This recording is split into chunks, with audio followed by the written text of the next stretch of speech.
Ito kumakala talaga to ngayon, grabe. Kaya iba-iba ang kwento, merong inihulog, Ayan, merong ibang nakita.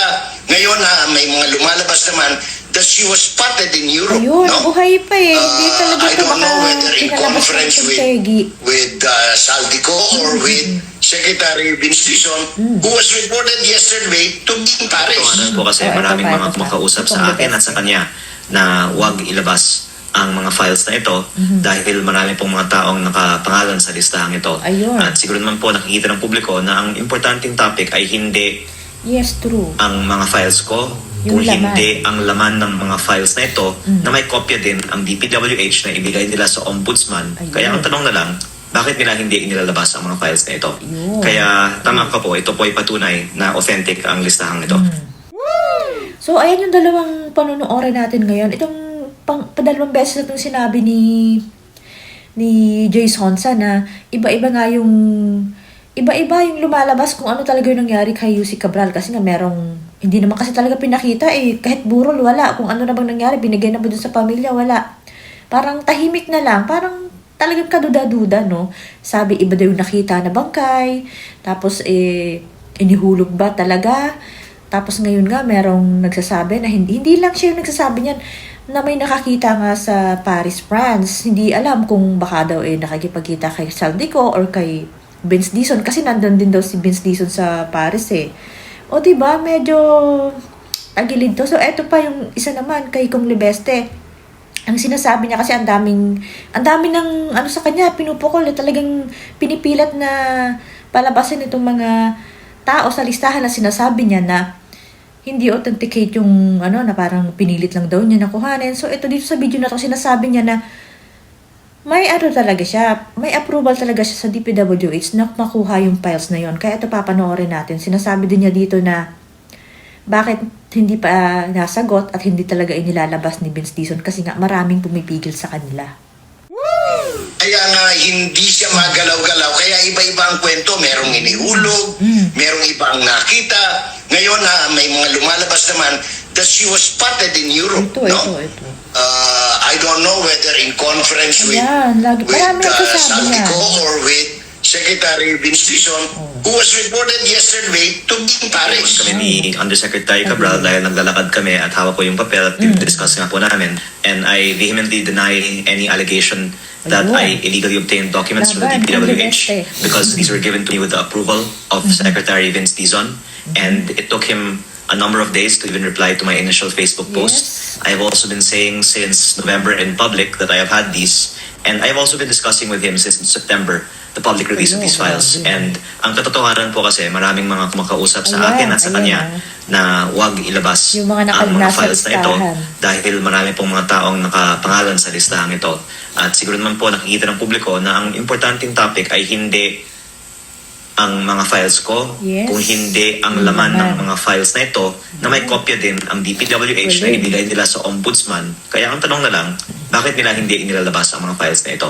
DPWH saying na I illegally obtained the files na kinocompirma nila na talagang galing sa kanila ang files na ito. And the fact na ayaw nilang lumabas, kung peke lang naman, dapat sabihin nila, sige, labas mo, peke lang naman eh. Diba? At the same time, sinasabi ng iba naman na bakit may mga pangalan ng mga taong patay. Hindi ko naman problema yun eh kasi hindi naman akong gumawa ng listahan. Kaya tama ka po, ito po ay patunay na authentic ang listahang ito.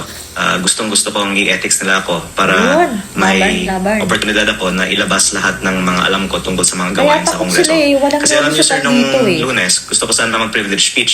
Pinatayan ng mikropono, tapos Grabe, nag-adjourn ng no? session in less than 1 Hindi minute. ka pinagsalita. Kaya mabuti po i-ethics nila ako para pwede akong magpahayag ng pahayag na lang sa Kongreso. Preoccupation naman Galing. ng iba in the last few days ay ang dami pong mga opisyal na nagpahayag na ang files ko ay hindi dapat maging ebidensya sa korte, so on and so forth.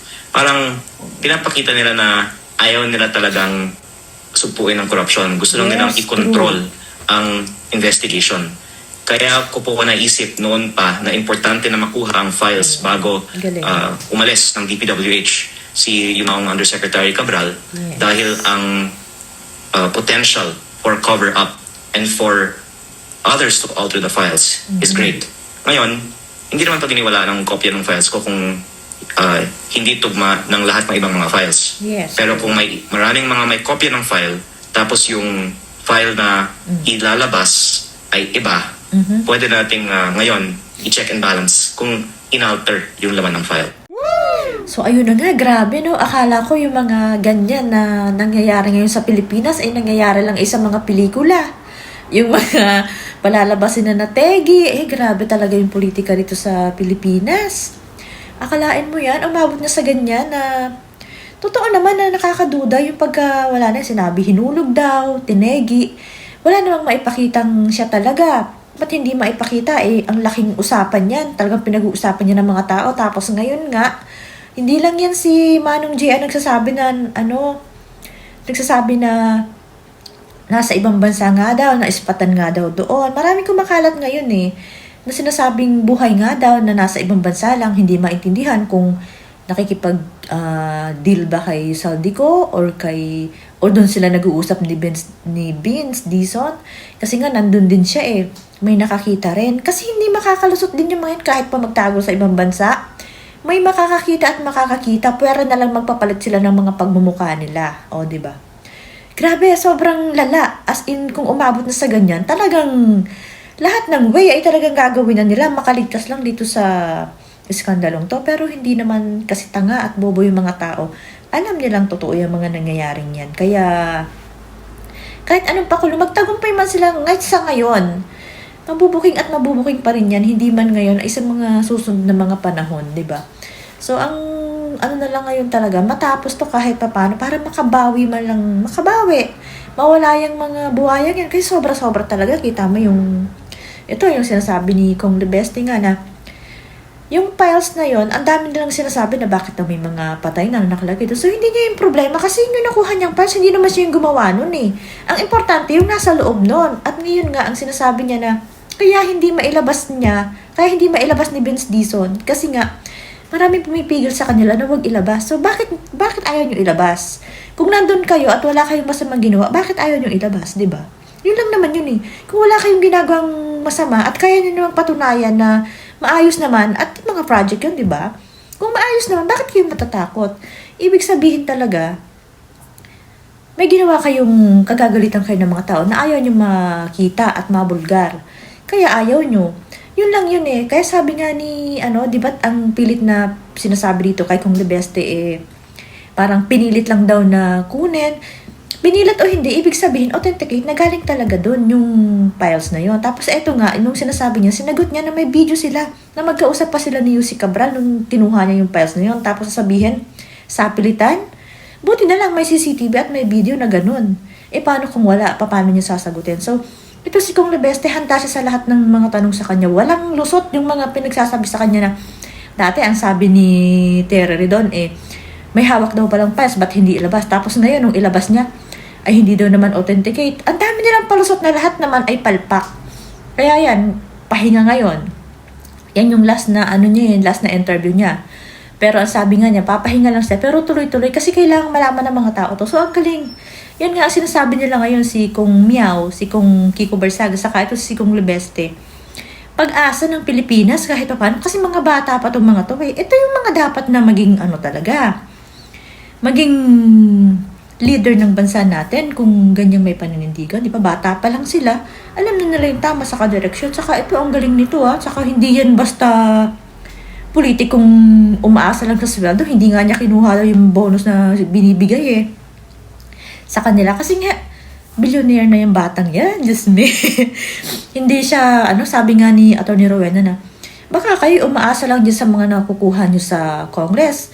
Si Kong Lebeste, hindi. Bilyonaryo na yan sa ganyang edad pa lang niya. O, diba? Kaya ang galing naman. Hindi rin basta-basta magagalaw tong batang to. Malaki pa ang niya. Napakaganda pa ng magiging takbo ng career niya. Wag lang talaga mapahamak dito sa mga bangag na to. So yan, grabe no? Kung buhay pa si Yussi Cabral, ay malaking pa to. Ang dami pang, parang, ewan ko lang, sana wag na lang matapos talaga ni BBM yung term niya para mabubukin niyang lahat na yan once na mawala si BBM. Naku, maglalabasan yung mga yan. Once na mapalitan, baliktaran yan